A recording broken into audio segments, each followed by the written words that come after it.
Yung maligo. Huwag mo ngat-ngatin yung brush ko. Ay, sabi ko sa'yo, huwag mo ngat-ngatin yan eh. O, ligo ka na, ligo na.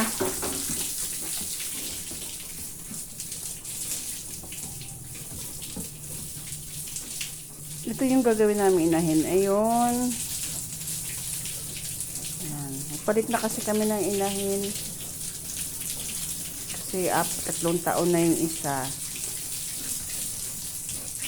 Kalat ang kanin, pati. Ay, kanin. Yung ano mo, pagkain mo, nagkalat. Halika dito, liligo, dali. Tonto kayo sa tubig.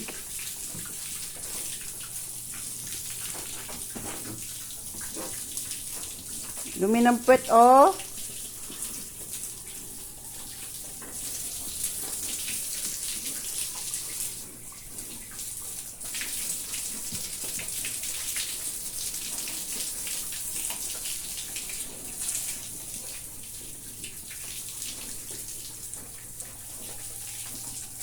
Yung isa nandun, makain na.